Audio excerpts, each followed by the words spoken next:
السلام علیکم۔ اب تک کی خبروں کے ساتھ میں ہوں شاہد افراز خان۔ سب سے پہلے اہم خبروں کا خلاصہ۔ چینی معیشت نے سال کا آغاز مضبوط بحالی کے ساتھ کیا ہے، جس سے دنیا بھر میں اعتماد پیدا ہوا ہے۔ عالمی سروے کے نتائج۔ اسرائیلی شہریوں کا حکومت سے جنگ بندی کے مذاکراتی عمل کو آگے بڑھانے کے لیے احتجاجی مظاہرہ۔ امریکہ اور برطانیہ کے یمن میں کئی مقامات پر حوثیوں کے ٹھکانوں پر حملے۔ اور اب خبریں تفصیل کے ساتھ۔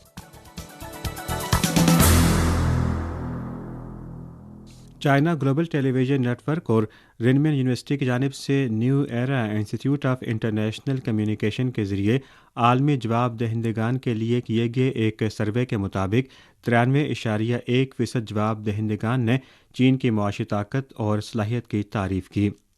ان کا ماننا ہے کہ چین کی مضبوط اقتصادی لچک اور وافر طاقت بلا شبہ عالمی معیشت میں اعتماد اور توانائی کو فروغ دے گی۔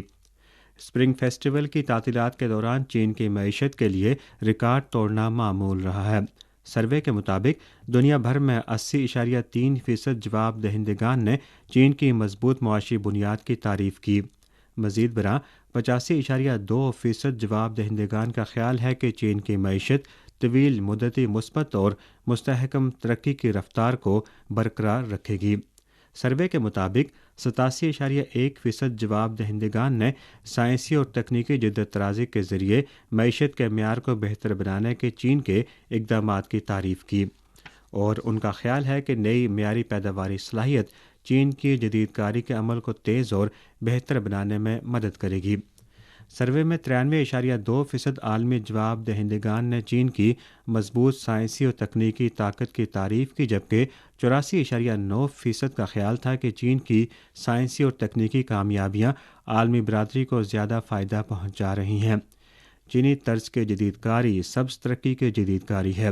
سروے میں 91.9% عالمی جواب دہندگان نے جدید کاری کے عمل میں فطرت کا احترام کرنے اور اس کی حفاظت کرنے، نیز انسانیت اور فطرت کے درمیان ہم آہنگ بقائے باہمی کے حصول کے لیے چین کی کوششوں کی تعریف کی۔ عالمی جواب دہندگان کے 78.5% کا خیال ہے کہ چین کی مؤثر ماحولیاتی سب صنعت معیشت کی پائیدار ترقی کے لیے ٹھوس اور طاقتور حمایت فراہم کرتی ہے، اور عالمی صنعتی اور سپلائی چینز کے استحکام کے لیے انتہائی اہم ہے۔ اس کے علاوہ 84.5% عالمی جواب دہندگان کا خیال ہے کہ چین کی معیشت نئے اور معیار کے ساتھ چینی طرز کی جدید کاری کے ترقیاتی عمل کو تیز کرے گی، جو دوسرے ممالک کے لیے ایک نیا حوالہ فراہم کرے گی۔ 23 فروری کو ریپبلک آف دی کانگو کے دارالحکومت برازیلیا میں کانگو کے ایوان صدر میں چین اور کانگو کے سفارتی تعلقات کے قیام کی 60ویں سالگرہ کی مناسبت سے ایک تقریب کا انعقاد کیا گیا۔ 600 سے زائد مقامی معززین اور سمندر پار چینیوں نے اس تقریب میں شرکت کی۔ پچھلے 60 سالوں کے دوران دونوں ممالک کے درمیان تعلقات نے بھرپور توانائی برقرار رکھی ہے۔ اس سے قبل کانگو کے صدر سیسو نے چائنا میڈیا گروپ کے ساتھ ایک خصوصی انٹرویو میں کہا کہ وہ 16 مرتبہ چین کا دورہ کر چکے ہیں اور حالیہ برسوں میں چین کی نمایاں تبدیلیوں اور چین کی معیشت کی تیز ترقی کو دیکھ چکے ہیں۔ انہوں نے امید ظاہر کی کہ دونوں ممالک مستقبل میں مزید شعبوں میں تعاون کو مضبوط کریں گے، اور وہ روایتی دوستی کو مستحکم کرنے اور باہمی فائدہ مند تعاون کو گہرا کرنے کے لیے چین کے ساتھ کام کرنے کے خواہاں ہیں۔ تقریب میں شریک مہمانوں نے چین کانگو تعلقات کی 60ویں سالگرہ کے موقع پر ایک تصویری نمائش اور پروموشنل ویڈیو دیکھی اور روایتی چینی ثقافت جیسے خطاطی، چائے کے فن اور کاغذ تراشی کا تجربہ کیا۔ چین کے زلزلہ نیٹ ورک سینٹر کے مطابق شمال مغربی چین کے سنکیانگ ویغور خود اختیار علاقے کے کرگز خود اختیار پریفیکچر کی اہیکی کاؤنٹی میں اتوار کو 11 کلومیٹر کی گہرائی میں 5.8 شدت کے زلزلے کے جھٹکے محسوس کیے گئے۔ پولیس نے ایمرجنسی رسپانس اور زلزلے سے وابستہ متعلقہ محکموں سے موصول اطلاع کی روشنی میں بتایا ہے کہ زلزلے میں کسی مکان کے گرنے کی اطلاع موصول نہیں ہوئی ہے۔ اس کے علاوہ فائر اینڈ ریسکیو محکمے نے بھی اہیکی کاؤنٹی میں کسی جانی نقصان یا مکان گرنے کی کوئی اطلاع نہیں دی ہے۔ اقوام متحدہ کی جنرل اسمبلی کے صدر کے دفتر نے 24 تاریخ کو کہا کہ اقوام متحدہ کی 78ویں جنرل اسمبلی کے صدر ڈینس فرانسس نے 23 فروری کو مشرق قریب میں فلسطینی پناہ گزینوں کے لیے اقوام متحدہ کے ریلیف اینڈ ورکس ایجنسی کے کمشنر جنرل فلپ لارازینی کو ایک خط بھیجا جس میں تمام ممالک سے مطالبہ کیا گیا ہے کہ وہ UNRWA کے کام کی حمایت جاری رکھیں۔ اپنے خط میں انہوں نے غزہ کی پٹی میں جاری ابتر انسانی صورتحال اور UNRWA کو درپیش سنگین چیلنجز پر مایوسی کا اظہار کیا۔ انہوں نے رکن ممالک پر زور دیا کہ وہ UNRWA کو پائیدار مالی اور سیاسی مدد فراہم کریں۔ انہوں نے کہا کہ 75 سالوں سے UNRWA لاکھوں فلسطینیوں کے لیے ایک ناگزیر لائف لائن رہا ہے اور فلسطینی عوام خاص طور پر فلسطینی بچوں کو ایک فعال UNRWA کی ضرورت ہے۔ اسرائیل نے جنوری میں UNRWA کے عملے کے 12 ارکان کو پچھلے سال 7 اکتوبر کو اسرائیل پر حماس کے حملے میں ملوث قرار دیا تھا۔ اس کے بعد امریکہ، کینیڈا، برطانیہ اور کئی دیگر ممالک نے اعلان کیا کہ وہ ایجنسی کو فنڈز کی فراہمی بند کر دیں گے۔ لارازینی نے کہا کہ آج تک اسرائیل نے UNRWA کے ساتھ کوئی ثبوت شیئر نہیں کیا ہے۔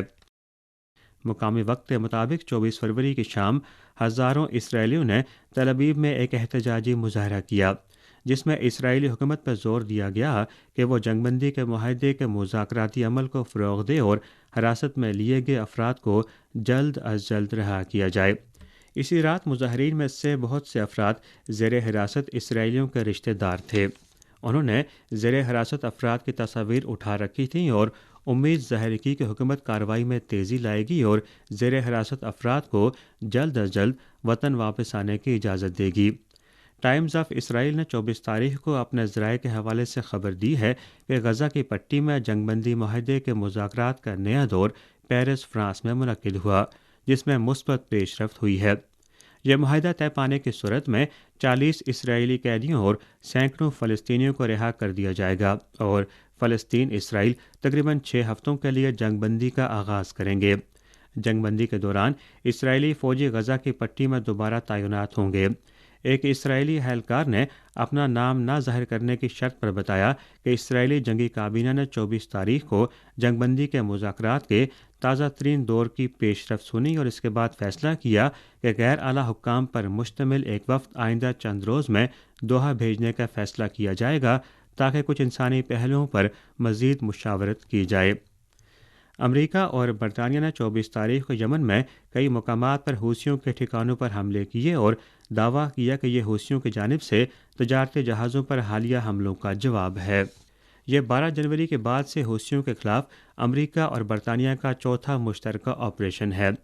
ایک مشترکہ بیان میں دونوں ممالک نے کہا کہ انہوں نے یمن میں 8 مقامات پر حوثیوں کے 18 ٹھکانوں پر فضائی حملے کیے ہیں جن میں زیر زمین ہتھیار اور میزائل ذخیرہ کرنے کی تنصیبات، فضائی دفاعی نظام، ریڈار اور ایک ہیلی کاپٹر شامل ہیں۔ امریکی وزیر دفاع لائیڈ آسٹن نے کہا ہے کہ فضائی حملوں کا مقصد حوثیوں کی فوجی صلاحیتوں کو مزید کمزور کرنا ہے۔ امریکہ اور برطانیہ کی جانب سے مشترکہ فضائی حملوں کے نئے دور کے جواب میں حوثیوں کے ترجمان یحییٰ سریہ نے ایک بیان میں کہا کہ یہ جارحیت ہے اور حوثی امریکہ اور برطانیہ کی بڑھتی ہوئی کارروائیوں کا مقابلہ کریں گے اور دشمن کے اہداف کے خلاف مزید معیاری فوجی کارروائی کریں گے۔ 24 فروری کو اطالوی وزیراعظم میلونی نے یوکرین کے دارالحکومت کیف میں G7 رہنماؤں کے ایک ورچوئل سربراہی اجلاس کی صدارت کی جس میں بنیادی طور پر یوکرین کو امداد کی فراہمی پر تبادلہ خیال کیا گیا۔ اجلاس میں منظور کردہ ایک بیان میں کہا گیا ہے کہ روس کے خلاف پابندیوں میں اضافہ کیا جائے گا۔ اطالوی وزیراعظم میلونی نے اس بات کا اعادہ کیا کہ G7 تمام ممکنہ ضروری امداد فراہم کرتا رہے گا۔ یورپی کمیشن کے صدر ارسولا ڈین ونڈر لائن نے زور دے کر کہا کہ یوکرین کے لیے 45 بلین یورو کی امداد مارچ میں دستیاب ہوگی۔ مقامی وقت کے مطابق 24 فروری کو چلی کے محکمہ قانون اور طب نے اعلان کیا کہ رواں ماہ کے اوائل میں ملک کے بندرگاہی شہر والپریسو خطے میں کئی مقامات پر جنگلات میں لگنے والی آگ سے جاں بحق افراد کی تعداد 134 ہو گئی ہے۔ اعداد و شمار سے یہ بھی پتہ چلتا ہے کہ 124 متاثرین کی شناخت کی جا چکی ہے جبکہ دیگر 29 اب بھی شدید زخموں کی وجہ سے اسپتال میں زیر علاج ہیں۔ چلی کی وزارت خزانہ کا اندازہ ہے کہ متاثرہ علاقوں کی تعمیر نو کے لیے کم از کم $1 ارب درکار ہوں گے۔ اسی کے ساتھ خبریں ختم ہوئیں۔